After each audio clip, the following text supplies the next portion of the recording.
വിജയേട്ടാ നമസ്കാരം. നമസ്കാരം.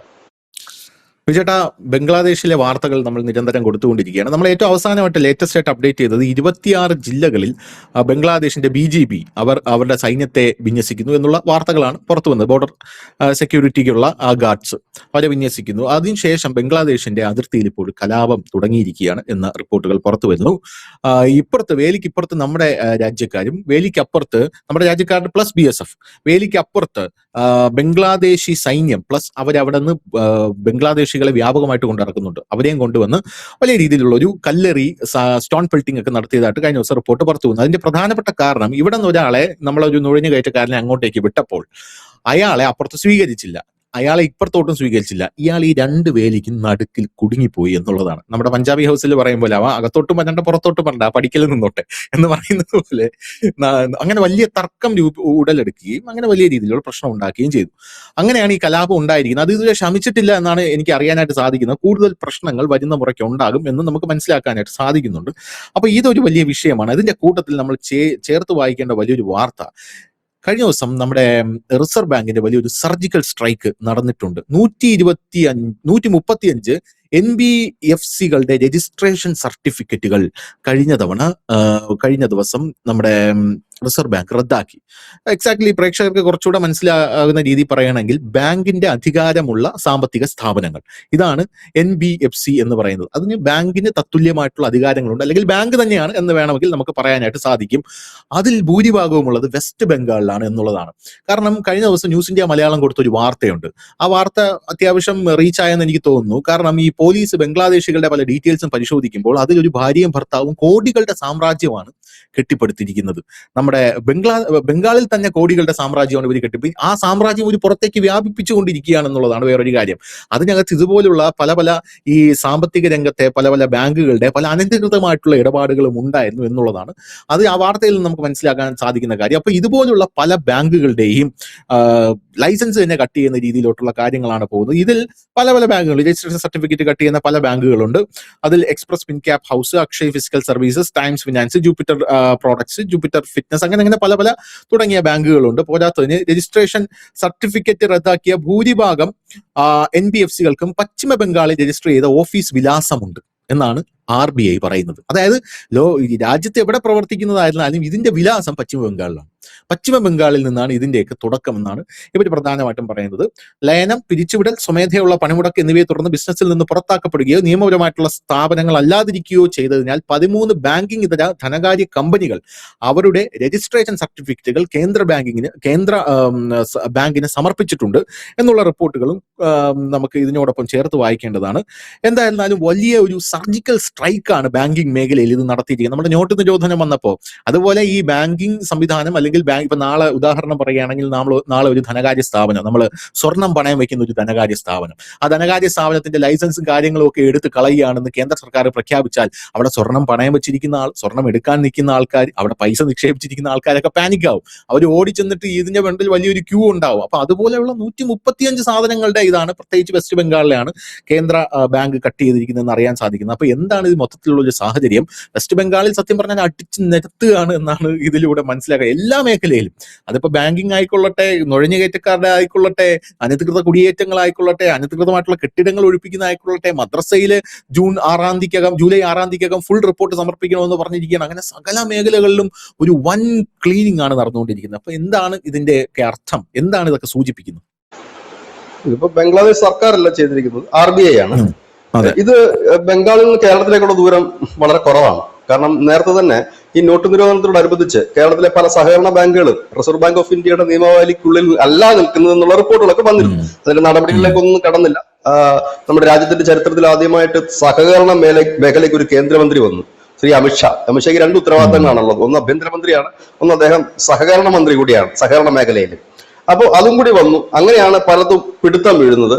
കാരണം ഇതുവഴിയൊക്കെ വലിയ രീതിയിലുള്ള സാമ്പത്തിക തട്ടിപ്പുകൾ, അതുപോലെ തന്നെ ഈ വലിയ രീതിയിലുള്ള ഈ ഭീകരവാദികൾക്ക് ഉൾപ്പെടെയുള്ള ഹവാല ഇടപാടുകൾ, കള്ളപ്പണങ്ങൾ, മണി ലോണ്ടറിങ് അടക്കം ഉള്ള കാര്യങ്ങളെല്ലാം നമ്മുടെ കേരളത്തിലെ ചില സഹകരണ ബാങ്കുകൾ അടക്കം ഇതിന്റെ പിടിയിലായിട്ടുണ്ട്. ചില സഹകരണ ബാങ്കുകളൊക്കെ പൂട്ടിപ്പോയി. അത് ഈ റിസർവ് ബാങ്കുമായിട്ട് യാതൊരു ബന്ധവുമില്ല. അന്ന് അവർ പറഞ്ഞത് ഞങ്ങളുമായി ബന്ധമില്ലാത്ത ബാങ്കുകളാണ്, ഇതിനകത്ത് രജിസ്റ്റർ ചെയ്യേണ്ടതായിട്ടുണ്ട്.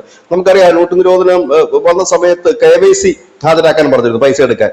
KYC ഹാജരാക്കാൻ എത്ര രൂപ പോയെന്ന് ആർക്കും പുറത്ത് പറയത്തില്ല. പൈസ പോയാൽ പുറത്ത് പറയാൻ പറ്റത്തില്ലല്ലോ, കാരണം കണക്കും കൈ ഉണ്ടെങ്കിലല്ലേ പുറത്ത് പറയാൻ പറ്റത്തുള്ളൂ. ഇപ്പൊ കണക്കില്ലാത്ത പണമാണെന്നുണ്ടെങ്കിൽ എവിടെ പുറത്ത് പറയാൻ പറ്റും.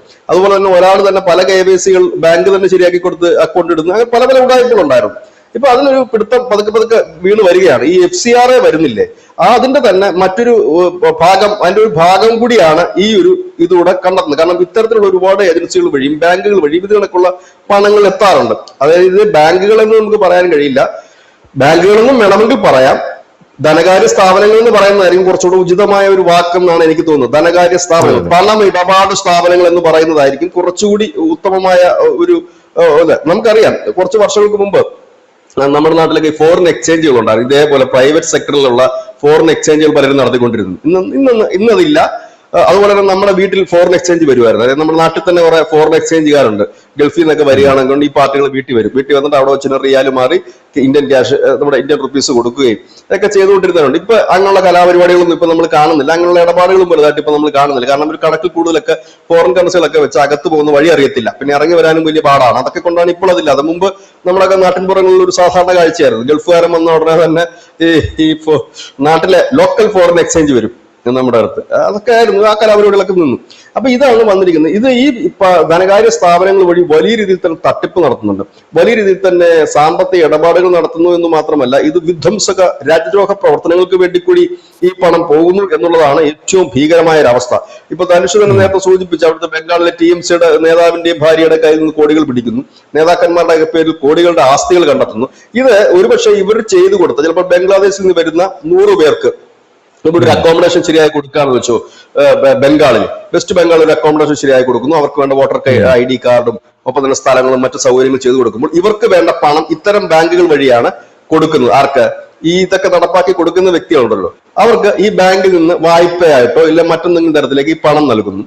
പകരം ഈ പണം ബാങ്കിലേക്ക് മറ്റ് വഴികൾ, ഹവാല വഴിയോ മറ്റു വഴിയോ എത്തിക്കുന്നു. അതായത് ബാങ്ക് ത്രൂ വാങ്ങുമ്പോൾ ബാങ്ക് ത്രൂ കിട്ടിയെന്ന് വരുന്നു, പക്ഷേ ഈ പണം എത്തുന്നത് മറ്റ് വഴികളിലൂടെയാണ്. ഇങ്ങനെയൊക്കെ ഉള്ള ഒരുപാട് കാര്യങ്ങളുണ്ട്. അതിനകത്ത് ഏറ്റവും വലിയ കൗതുകം എന്തെന്ന് ചോദിച്ചാൽ വെസ്റ്റ് ബംഗാളിൽ മാത്രമാണ് ഇത്രയും 135 ധനകാര്യ സ്ഥാപനങ്ങൾ ഉണ്ടെന്നുള്ളതാണ് ഈ ഒരു കാര്യം. ഇത് തന്നെ പല സഹകരണ ബാങ്കിലും നമ്മുടെ നാട്ടിലുണ്ട് ഈ പരിപാടികളൊക്കെ. അതൊക്കെ ഇപ്പൊ പലതും പൂട്ട് വീണ് തുടങ്ങിയിരിക്കുന്നു, പലതും പൂട്ട് വീഴാനിരിക്കുന്നു. അങ്ങനെ അനവധി കാര്യങ്ങളിലേക്ക് പോകുന്നു. ഇത് ഇന്ത്യ മുഴുവനുണ്ട്. ഇത് കേരളമോ ബംഗാളോ മാത്രമല്ല, ഇന്ത്യ മുഴുവൻ, മഹാരാഷ്ട്ര ഏറ്റവും കൂടുതൽ ഈ സഹകരണ മേഖലയിൽ ബാങ്കുകളും മറ്റൊക്കെ പ്രവർത്തിക്കുന്നത് ഗുജറാത്ത് മഹാരാഷ്ട്ര മേഖലയിലേക്കാണ്. അതൊക്കെ ഏകദേശം ഈ ലൈനിലേക്ക് വന്നു കഴിഞ്ഞിരിക്കുന്നു. അപ്പം ഇങ്ങനെയുള്ള ഒരു കാര്യത്തിലേക്കാണ് ഇത് മുൻപോട്ട് പോകുന്നത്. രണ്ടാമത്തെ ഒരു കാര്യം, ഈ മാസം 14-ാം തീയതി ഒരു ലോങ് മാർച്ച് ഇന്ത്യൻ അതിർത്തിയിലേക്ക് നടത്താൻ ആഹ്വാനം നൽകിയിരിക്കുകയാണ് ജമാഅത്തെ ഇസ്ലാമി. ജമാഅത്തെ ഇസ്ലാമി മാത്രമല്ല, ബംഗ്ലാദേശിലുള്ള സകല മതസംഘടനകളും ജമാഅത്ത് ഇസ്ലാമിക്ക് പിന്തുണ നൽകിയിട്ടുണ്ട്. പിന്തുണ നൽകിക്കൊണ്ട് ഒരു ലോങ് മാർച്ച്, നമുക്കറിയാം നമ്മുടെ ഈ വെസ്റ്റ് ബംഗാളിന്റെ ബോർഡർ, അതായത് ഈ ബംഗ്ലാദേശിലുള്ള ജില്ലകളിലും നിയമസഭാ മണ്ഡലങ്ങളിലും എല്ലാം ജയിച്ചു കയറിയത് ഈ പറഞ്ഞ 77 സീറ്റുണ്ട് ജമാഅത്ത് ഇസ്ലാമിക്ക്. അവരെല്ലാം ജയിച്ചിരിക്കുന്നത് ഈ വെസ്റ്റ് ബംഗാളിന്റെ ബോർഡറിലാണ്. അതായത് ഇപ്പുറത്തുള്ള ബംഗ്ലാദേശികൾക്കും മമതയ്ക്കും പിന്തുണ കൊടുക്കാൻ വേണ്ടിയിട്ടാണ് അപ്പുറത്ത് ഈ ജമാഅത്ത് ഇസ്ലാമിക്കാരെല്ലാം ജയിച്ചു കയറി. ആ ജമാഅത്ത് ഇസ്ലാമിയുടെ നേതൃത്വത്തിലാണ് മാർച്ച് എന്ന് പറയുമ്പോൾ തന്നെ അതിർത്തി ജില്ലകൾ സംഘർഷഭരിതമാകുമെന്നുള്ള കാര്യം ഉറപ്പാണ്. കാരണം അവിടെ എല്ലാം ജയിച്ചിരിക്കുന്ന ജമാഅത്ത് ഇസ്ലാമി ആണല്ലോ ഈ ബോർഡറിൽ. പക്ഷേ ഇത്തവണത്തെ നിയമസഭാ തെരഞ്ഞെടുപ്പ് വെസ്റ്റ് ബംഗാളിൽ സംഭവിച്ചത് എന്താണെന്ന് വെച്ചാൽ ഈ അതിർത്തിയുടെ ഇപ്പുറത്ത് ബഹുഭൂരിപക്ഷം ജയിച്ചത് BJP ആണ്. മുൻപ് അവിടെ എല്ലാം തൃണമൂലാണ് ജയിച്ചുകൊണ്ടിരുന്നത്. അത് മുസ്ലിം ഭൂരിപക്ഷം പ്രദേശങ്ങളൊക്കെ അവിടെ എല്ലാം ജയിച്ചു കയറിയത് BJP. അതാണ് ഇതിന്റെ മറ്റൊരു ഹൈലൈറ്റ് എന്ന് പറയുന്നത്. അതുപോലെ തന്നെ ഇപ്പോൾ വലിയ രീതിയിൽ തന്നെ അതിർത്തിയിൽ സംഘർഷം നടക്കുന്നത്. കാരണം ഈ വേലി കെട്ടുന്നതിന് മുമ്പ് മാക്സിമം ആൾക്കാരെ അപ്പുറത്തേക്ക് എത്തിക്കുക എന്നുള്ളതാണ്. പക്ഷെ അപ്പുറത്ത് അവരത് സ്വീകരിക്കാൻ തയ്യാറാകുന്നില്ല. എന്താ സംഭവിക്കുന്നത് വെച്ച് കഴിഞ്ഞാൽ ഈ നോമാൻ വേ എന്ന് പറയുന്നൊരു വേ, അതിപ്പോ നിലവിൽ അവിടെ ഇല്ല. അതായത് ഞാൻ എപ്പോഴും പറയാറുണ്ട്, നോമാൻ വേ ഉണ്ട് പലയിടത്തും. നമ്മൾ ഇന്ത്യ നേപ്പാൾ അതിർത്തിയിലൊക്കെ നോമാൻ വേ ഉണ്ട്. സൊണാലി എന്ന് പറയുന്ന ബോർഡറിലാണ് ഈ നോമാൻ വേ ഉള്ളത്. അപ്പൊ ഈ നോമാൻ വേ എന്ന് വെച്ചാൽ രണ്ടു കൂട്ടരുടെയും അല്ല, എന്താണ് നിഷ്പക്ഷമായി നിൽക്കുന്ന ഒരു പ്രദേശമാണ്. അവിടെ ഇയാൾ കൊല്ലപ്പെട്ടാൽ പോലും ചോദിക്കാനും പറയാനും ആരുടെയാണെന്ന് ആർക്കറിയാം, ബോഡി നോമാൻ വേയിൽ കിടക്കുകയല്ലേ. പക്ഷെ നമ്മുടെ എല്ലാ രേഖകളും ഉള്ളൊരു പൗരനാണ് പോകുന്നതെങ്കിൽ ആ രേഖകൾ പരിശോധിക്കുമ്പോൾ അറിയാൻ കഴിയുമല്ലോ. രേഖകൾ ഇല്ലാത്തൊരു പൗരനാണെങ്കിൽ എന്ത് സംഭവിക്കാൻ കഴിയും? അപ്പൊ ബംഗ്ലാദേശ് ഇത്തരത്തിൽ ചെയ്യുകയാണ് എന്നുണ്ടെങ്കിൽ ഒരുപക്ഷെ BSFനെ സംബന്ധിച്ച് അവർക്ക് ഈ ഇള ഓടിക്കുക അല്ലാതെ വേറെ മാർഗമില്ല. ഓടിക്കുക എന്ന് പറഞ്ഞാൽ അവസാനം നിക്കക്കള്ളിയില്ലാതെ ഒരുപക്ഷെ വെടിവെക്കാനും മതി. കാരണം അവരുടെ നിയമം അതാണ്, അങ്ങനെ ചെയ്തേ പറ്റൂ. അതല്ലാതെ അവരെ വിളിച്ചുകൊണ്ട് പോയി വീട്ടിൽ ഇരുത്തി ഊണ് കൊടുക്കാൻ പറ്റൂ? ഇവന്മാരുടെ ശല്യം കൊണ്ടാണല്ലോ ഇവന്മാരെ പറഞ്ഞു വിടാൻ പോകുന്നത്. കാരണം ഒരു രേഖയുമില്ലാതെ ഇന്ത്യയെ കുടിയേറി ഇന്ത്യയെ റേഷൻ മേടിച്ച് ആശുപത്രിയിൽ വെച്ച് ഇവിടെ കൊള്ളരാഴിയെ മുഴുവൻ കാണിക്കുന്നുണ്ടാണല്ലോ പുറത്ത്. എന്തിനിപ്പോ കേരളത്തിൽ വലിയ റെയ്ഡ് നടക്കുകയാണ്. കൊട്ടാരക്കരന്ന് 10 പേരെയാണ് ബംഗ്ലാദേശികളെ പിടികൂടിയിരിക്കുന്നത്. അവർക്ക് വോട്ടർ കാർഡും ആധാർ കാർഡും ഒക്കെ ബാംഗ്ലൂരിൽ നിന്നാണ് കരുനാഗപ്പള്ളിയിലോ മറ്റോ ഒരു അക്ഷയ സെന്റർ വഴിയാണ് ഇവർക്ക് റേഷൻ കാർഡ് കിട്ടിയത് എന്നുള്ളത്. ഇപ്പൊ അന്വേഷണം കേരള പോലീസിന് തന്നെ ഒരു വിഭാഗം പറയുന്നത് ദേശീയ അന്വേഷണ ഏജൻസിയെ ഏൽപ്പിക്കേണ്ട കാര്യമാണ്. അവരെ ഇപ്പൊ ഏൽപ്പിക്കേണ്ട കാര്യമൊന്നുമില്ല. കാരണം ഇത് ഓൾറെഡി ഇന്ത്യയിൽ തന്നെ ഈ അന്വേഷണം നടന്നുകൊണ്ടിരിക്കുന്നത് കൊണ്ട് പിന്നെ അവർക്ക് ഇത് ക്ലബ് ചെയ്ത് അങ്ങ് പോയാൽ മാത്രം മതിയാവും. കേരളത്തിലേക്ക് കഴിഞ്ഞ ദിവസം എല്ലാ പത്രങ്ങളും വലിയൊരു വാർത്ത ഉണ്ടായിരുന്നു. വലിയ രീതിയിൽ തന്നെ ഈ ബംഗാളികൾ തിരിച്ചു വരുന്നു, ഭായിമാർ തിരിച്ചു വരുന്നു കൂട്ടത്തോടെ. 25% വലിയ വിഷ്വൽസാ കാണിക്കുമ്പോൾ റോഡ് സൈഡിൽ നിന്ന് ഓരോരുത്തർ പറയുന്നത് പൊറോട്ട അടിക്കാൻ അറിയാമോ എന്ന് ചില കടക്കാർ വിളിച്ചു ചോദിക്കുന്നു. ചില കടക്കാർ ബിരിയാണി അടിക്കാൻ അറിയാമെങ്കിൽ ഇവിടെ വരൂ, പൊറോട്ട അടിക്കാൻ അറിയാമെങ്കിൽ ഇവിടെ വരൂ എന്നൊക്കെ പറഞ്ഞ് വിളിക്കുന്നു. ഈ വിളിച്ചു കേൾക്കുന്നവർ ആദ്യം ആലോചിക്കേണ്ടത് ഇതെല്ലാം ബംഗാളികളല്ല. ഇത് ഈ ബഹുഭൂരിപക്ഷം പേരും ബംഗ്ലാദേശികളാണ്. ബംഗ്ലാദേശിലോട്ട് കടക്കാൻ കഴിയാതെ ഇങ്ങോട്ടേക്ക് വന്നവരാണെന്നുള്ള കാര്യം ഒരു ഉത്തമ ബോധ്യം വേണം. ഹിന്ദി സംസാരിക്കുന്നവരെല്ലാം ബംഗാളികളാണ്. ചേട്ടാ, ഇതില് ഞാൻ ഇന്നലെ കണ്ട ഒരു കമന്റ്, വളരെ രസകരമായിട്ടുള്ള ഒരു കമന്റ് ഉണ്ട് കേട്ടോ. അതായത് നമ്മുടെ സകല മേഖലയെയും ഈ ബംഗാളികളും ബംഗ്ലാദേശികളും ഇല്ലാതെ പ്രതിസന്ധിയിലായി. കോൺട്രാക്ട് മേഖല, ക്ഷീരോത്പാദന മേഖല, പിന്നെ നമ്മുടെ ഈ മറ്റ് ഉൽപാദന മേഖലകൾ, ഇതെല്ലാം പ്രതിസന്ധിയിലാണ്. പണിയെടുക്കാൻ ആളില്ല. കോൺട്രാക്ടർമാർ അവർക്ക് ഫ്ലൈറ്റ് ടിക്കറ്റ് വരെ എടുത്തു കൊടുക്കുക എന്ന് പറയുന്നു, അങ്ങനെ തിരിച്ചു വിളിക്കുന്നു എന്നൊക്കെ വാർത്ത വരുന്നു. അപ്പോൾ ഈ എല്ലാ മേഖലയിലും പ്രതിസന്ധിയിലായി പോകുന്ന രീതിയിൽ ഇവരിവിടെ പണിക്ക് വന്നിരിപ്പുണ്ട്. അപ്പോൾ ഇവർ പോയിട്ട് തിരിച്ചു വരാത്ത ഒരു സാഹചര്യത്തിൽ ഇത്രയധികം ജോലി സാധ്യതകൾ ഇവിടെ ഉണ്ട്. എന്നിട്ടാണോ ഇവിടുത്തെ യൂത്ത് പറയുന്നത് ഞങ്ങൾക്ക് ഇവിടെ ചെയ്യാൻ ജോലിയില്ല, ഞങ്ങൾ CJP പ്രൊട്ടസ്റ്റ് ചെയ്യാൻ പോവുകയാണ്. അപ്പോൾ ഈ എന്തുകൊണ്ട് നിങ്ങൾക്ക് ഈ ജോലികൾ ചെയ്തുകൂടാ എന്നവർ കൃത്യമായിട്ട് ഒരു കമന്റ്, ഞാൻ വളരെ അത് ഒരു പൊളിറ്റിക്കൽ ചായവും ഇല്ലാതെ ഒരാളെ നിഷ്പക്ഷനായിട്ട് ചോദിക്കുകയാണ്, എന്തുകൊണ്ട് നിങ്ങൾക്ക് ഈ പണികൾ ഏറ്റെടുത്ത് ചെയ്തുകൂടാ? അപ്പം നിങ്ങൾക്കൊരു ജോലിയായി നമ്മുടെ നാട്ടിലെ ഒരു മേഖലയും സ്തംഭിക്കില്ലല്ലോ എന്നൊരു കമന്റ്. അത് വളരെ അത് എനിക്ക് വളരെ ചിന്തിപ്പിക്കുന്ന ഒരു കമന്റ് ആയിരുന്നു എനിക്ക്. ധനുഷ് ഈ പറഞ്ഞ കാര്യം നാട്ടിലിറങ്ങി പറഞ്ഞു കഴിഞ്ഞാൽ പറയും, നിനക്കെന്തിന്റെ അസുഖം, നിനക്ക് അഹങ്കാരം എന്നേ പറയത്തുള്ളൂ. അവൻ പണിക്ക് പോണല്ലേ. ഇതേ പറയുന്ന യൂത്ത് UK പഠിക്കാൻ പോയി കഴിഞ്ഞാൽ അവൻ ചെയ്യുന്ന കാർ കഴുകും, റെസ്റ്റോറന്റിൽ ചായ എടുത്തു കൊടുക്കും, ടേബിൾ തുടയ്ക്കും, അല്ലെ? കക്കൂസ് കഴുകും, അവിടെ കിട്ടുന്നത് കക്കൂസ് കഴുകും. ഇതെല്ലാം അവൻ ചെയ്യുന്നില്ല ഇവിടെ. ഈ നാട്ടിൽ ചെയ്ത് കഴിഞ്ഞാൽ അവൻ ഇപ്പോഴത്തെ റേറ്റ് അനുസരിച്ച് എനിക്ക് 1200-1500 രൂപ കിട്ടും കൂലി. അത് മേടിച്ച് എത്രയോ സ്വിഗ്ഗി എന്ന് പറഞ്ഞിട്ട് ഈ ഇതുണ്ടല്ലോ, മറ്റേ ഫുഡ് ഡെലിവറി ചെയ്യുന്നവര്, ആ ഒരു ദിവസം ആ കുട്ടികൾ എത്ര പൈസ ഉണ്ടാക്കുന്നത്? ഫ്ലിപ്കാർട്ടിലും ആമസോണിലും വർക്ക് ചെയ്യുന്നതിന് 14 രൂപയാണ് കമ്മീഷൻ കിട്ടുന്നത്. ഒരു ചരക്ക് എത്തിച്ചു കഴിഞ്ഞാൽ അവൻ ഒരു ദിവസം 1800 രൂപ പണി മിനിമം എടുക്കുന്നുണ്ട്. 100 പ്രൊഡക്റ്റേ കൊടുക്കാൻ പറ്റൂ. 1800 രൂപയുടെ പണി 2 ദിവസം കൊണ്ട് എടുക്കുന്നുണ്ട്. അവന് പെട്രോൾ കാശ് അവൻ ഉണ്ടാക്കി എടുക്കുന്നുണ്ട്, ഇല്ലെങ്കിൽ അവന് മറ്റുള്ള കാര്യങ്ങൾ. ഇതല്ല, ഞാൻ എന്തെങ്കിലുമൊക്കെ പഠിച്ചു, അതുകൊണ്ട് തന്നെ പിന്നെ എനിക്ക് മുന്തിയ ജോലി വേണം എന്ന് നമ്മൾ കരുതുന്നതാണ്. അതിൽ വേറൊരു കാര്യം ഞാൻ കാണുന്നത് എന്താ പറയുക, ഇപ്പൊ ഈ റെസ്റ്റോറന്റുകളിലൊക്കെ ക്ലീനിങ്ങിന് നിൽക്കുന്ന ആൾക്കാര്, ഇപ്പൊ അയാള് UK പോയിട്ട് തിരിച്ചു വന്നിട്ട് എന്താണ് UK ഇയാൾക്ക് ജോലി എന്ന് ചോദിക്കുമ്പോൾ പറയാൻ ഒരു ഗുമ്മുള്ള ഒരു വെയിറ്റ് ഉള്ള ഒരു വാക്കുണ്ട്, ഞാൻ UK ജനറേറ്റർ ആണ് എന്ന് പറയും. അതായത് ചായ എടുത്തു കൊടുക്കുന്ന ആൾ. പക്ഷെ ഇവിടെ അങ്ങനെ നിൽക്കുമ്പോ എന്താ ജോലി, അവൻ മറ്റേ സപ്ലയർ ആയിട്ട് നിൽക്കുന്ന അവിടെ പറയുന്നത് ആ ഒരു, അത് എനിക്ക് ഈ മൈൻഡ് സെറ്റ് ആണ് പ്രശ്നം എല്ലാവരുടെയും. ഇപ്പൊ എന്ത് ജോലിക്കും അതിൻ്റെതായിട്ടുള്ള ഡിഗ്നിറ്റി ഉണ്ടല്ലോ. അപ്പൊ ഇവിടെയുള്ള ചെയ്യുന്ന ജോലിക്ക്, അപ്പം ഞാൻ ഇവിടെ ചെയ്യുന്ന ജോലി ഇവർക്ക് വളരെ തരം താഴ്ന്ന ഒരു ജോലിയായിട്ടാണ് ഇവരൊക്കെ കാണുന്നത്. അതെന്തുകൊണ്ടാണെന്ന് എനിക്ക്, അത് നമ്മുടെ സമൂഹത്തിന്റെ കൂടെ ഒരു ഇതുകൊണ്ടാണ് കേട്ടോ. സമൂഹം ഈ ജോലികളുടെ ഓരോ തരം തിരിച്ചു വെച്ചിട്ട് ഈ ജോലി ചെയ്യുന്നവൻ മോശക്കാരൻ, ഈ ജോലി ചെയ്യുന്ന നല്ലവൻ. അപ്പോൾ സ്വാഭാവികമായിട്ട് യൂത്ത് ചിന്തിക്കുന്നത് ആരും കാണാത്ത സ്ഥലത്ത് പോയി ഇത് ചെയ്ത് കഴിഞ്ഞാൽ കുഴപ്പമില്ലല്ലോ. പണ്ട് നമ്മുടെ പഴയ യൂത്ത്, അതായത് ഈ ജൻസിയുടെ മുമ്പത്തെ ജൻസി, അവര് നേരെ അറബിയുടെ അടുക്കള പണി ചെയ്യാനല്ലേ പോയിക്കൊണ്ടിരുന്നത്. അതേ സംഭവം അവർക്ക് ഇവിടെ ചെയ്യാൻ പറ്റുന്നല്ലോ. ഇവിടെ ചെയ്ത് രക്ഷപ്പെട്ട ആൾക്കാരുണ്ടെന്ന്. തുടക്കത്തില് എത്രയൊക്കെ വിമർശനങ്ങൾ വന്നാലും അതെല്ലാം കണ്ടില്ലെന്ന് നടിച്ച് വളരെ ഗംഭീരമായിട്ട് ഇത് ചെയ്ത് രക്ഷപ്പെട്ട എത്രയോ പേര് ഇവിടെ ഉണ്ട്. അവരുടെ ഒന്നും ഒരു ഇൻസ്പിറേഷണൽ സ്റ്റോറി ഇവർക്കൊരു സ്റ്റോറിയേ അല്ല. ഇവര് അവിടെ പോയി കഷ്ടപ്പെടുകയാണ്. എന്നിട്ട് അവിടെ പോയി കഷ്ടപ്പെട്ടിട്ട് അവിടെ നിന്ന് രക്ഷപ്പെടുന്ന എത്ര ആൾക്കാരെ നമുക്കറിയാം. ഒരു യൂസഫ് അലിയെ എനിക്കറിയാം. പിന്നെ ഇപ്പോൾ നമ്മുടെ കോൺഫിഡൻസ് ഗ്രൂപ്പിന്റെ ഉടമ രക്ഷപ്പെട്ടു എന്ന് വിചാരിച്ചതാണ്, പക്ഷേ പുള്ളി ഇപ്പോൾ ആത്മഹത്യ ചെയ്തു. അങ്ങനെ വളരെ കുറച്ച് പേരെ നമുക്കറിയാവും. പക്ഷെ ഇവിടെ നിന്ന് രക്ഷപ്പെടുന്ന ആൾക്കാരുടെ സ്റ്റോറിയാണ് ഏറ്റവും കൂടുതൽ നമുക്ക് അറിയാന്നുള്ളത്. എന്തായിരുന്നു ഇയാളുടെ ജോലി എന്ന് ചോദിച്ചാൽ അവനൊരു സപ്ലയർ ആയിട്ട് തുടങ്ങിയതാണ്, അല്ലെങ്കിൽ അയാൾ ഒരു നേരത്തെ പറഞ്ഞ മൈൻഡ് സെറ്റ് ആണ് ഇതിനകത്ത് പ്രശ്നം. ഒരു ഉദാഹരണം ഞാൻ പറഞ്ഞുതരാം. നമ്മുടെ ജില്ലയെ സംബന്ധിച്ച് അവിടുത്തെ ഏറ്റവും മുന്തിയ ഉദ്യോഗമുള്ള ആർക്കാണ്? നമ്മുടെ ജില്ല, ഇപ്പൊ തിരുവനന്തപുരം ജില്ലയിൽ ആരാണ് ഏറ്റവും മുന്തിയ ഉദ്യോഗമുള്ള ആള്? കളക്ടറാണ്, അല്ലെ? പുള്ളിക്ക് എല്ലാം ചെയ്യും. പുള്ളിയുടെ വീട്ടില് നാളെ വെള്ളം കിട്ടിയില്ല, പുള്ളി എന്ത് ചെയ്യും? ആഭ്യന്തരമന്ത്രിയെ വിളിക്കും, ഇല്ലെങ്കിൽ മുഖ്യമന്ത്രി ഇല്ല, പുള്ളി പ്ലംബറെയാണ് വിളിക്കുന്നത്. വെള്ളം കിട്ടാത്തതിന് അല്ലേ? ആ പ്ലംബറുടെ മുമ്പിൽ പുള്ളി എങ്ങനെ ആയിരിക്കും? ഓർഡർ ഇടുകയല്ലല്ലോ. പ്ലംബറെ നമുക്കറിയാം 10 വട്ടം വിളിക്കണം. വിളിച്ചൊന്ന് വരുമോ, ഒന്ന് ശരിയാക്കി തരുമോ, വളരെ താഴ്മയോടെയാണ് നിൽക്കുന്നത്. അവൻ വന്ന് അത് ശരിയാക്കി കൊടുത്താല് കളക്ടർക്ക് കുളിച്ചിട്ട് രാവിലെ ഓഫീസിൽ പോകാൻ പറ്റൂ.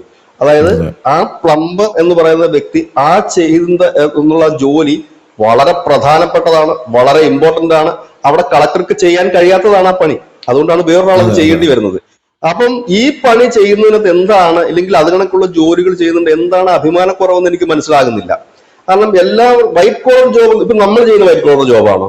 ഈ റോഡും മുഴുവൻ അലഞ്ഞു തിരിഞ്ഞ് മഴയും മഞ്ഞും കൊണ്ട് റിപ്പോർട്ട് ചെയ്യുന്ന ജേർണലിസ്റ്റുകൾ ചെയ്യുന്ന വലിയ വൈറ്റ് കോളർ വലിയ പണിയാണെന്ന് പറഞ്ഞിരിക്കുന്നത് വളരെ കഷ്ടപ്പെട്ട പണിയാണ്. എത്ര മണിക്കൂറാണ് ഒരു ജേർണലിസ്റ്റിന്റെ പണി? 24 hours ആണ് സർവീസ് എന്നാണ് പറയുന്നത്. പറയുമ്പോ 8 മണിക്കൂർ എന്ന് പറയും അല്ലെ? നമ്മൾ ഈ പോലീസ് ഉദ്യോഗസ്ഥരെ കാണാറില്ലേ? ഈ പോലീസ് ഉദ്യോഗസ്ഥർക്ക് എത്ര മണിക്കൂറാണ് പണി? പറയുമ്പോ 8 മണിക്കൂറാണ്. അത് നിങ്ങൾ ചെയ്യുന്ന എത്ര മണിക്കൂറാണ്? 12-14 മണിക്കൂർ ചെയ്യുന്നില്ലേ? അതും അവർ ചെയ്യുന്നത് ഈ മഴയത്തും വെയിലത്തും വെയിലത്തും ഒക്കെ നിൽക്കുക. റിസ്ക് അലവൻസ് ഒക്കെ അവർക്ക് കിട്ടുന്നുണ്ട്. ആ അലവൻസ് കൊണ്ട് അവരുടെ റിസ്ക് മാറുമെന്ന് ചോദിച്ചാൽ അറിയത്തില്ല. അപ്പം ഇങ്ങനെയൊക്കെയുള്ള കുറെ അധികം കാര്യങ്ങൾ നമ്മുടെ ഇടയിൽ നടന്നു പോകുന്നുണ്ട്. അപ്പം നമ്മളുടെ കുറച്ചുപേരുടെ എങ്കിലും ഒരു മൈൻഡ് സെറ്റ് മാറ്റേണ്ട ഒരു സമയം അതിക്രമിച്ചിരിക്കുന്നു. കാരണം മറ്റ് സംസ്ഥാനങ്ങളിലെല്ലാം തന്നെ സ്റ്റാർട്ടപ്പുകൾ ഉണ്ടാക്കിയിട്ട് ധനുഷ് ഇപ്പൊ നമ്മുടെ നാട്ടിൽ തന്നെ സ്ത്രീകൾ സ്റ്റാർട്ടപ്പ് നമുക്ക് പറയാൻ പറ്റത്തില്ല. ഈ കുടുംബശ്രീയും ഒക്കെ ഉണ്ടാക്കിയിട്ട് ഈ പപ്പടം അച്ചാറുകളൊക്കെ ഉണ്ടാക്കി വിറ്റ് ചെറിയ ചെറിയ കമ്പനികൾ ഒരുപാട് ഫോം ചെയ്യുന്നുണ്ട്. ഈ ചെറുപ്പക്കാർക്ക് ഇറങ്ങാവുന്ന പണി മാത്രമേ അതിലുള്ളൂ. ഇന്നലെ ഒരു നല്ല വാർത്ത കണ്ടു. ശ്രീ VD സതീശൻ ഒരു ലൈസൻസ് ഒരു ചെറുപ്പക്കാരന് ശരിയായി കൊടുത്തു. ആ ചെറുപ്പക്കാരൻ നല്ലൊരു ജോലി ഉണ്ടായിരുന്നതാണ്. എല്ലാ ചാനലിലും വന്ന ആ വാർത്ത. ആ ചെറുപ്പക്കാരൻ ആ ജോലി ഉപേക്ഷിച്ചിട്ട് കുറെ പശുക്കളെ വാങ്ങി ഒരു ഫാം നടത്തി.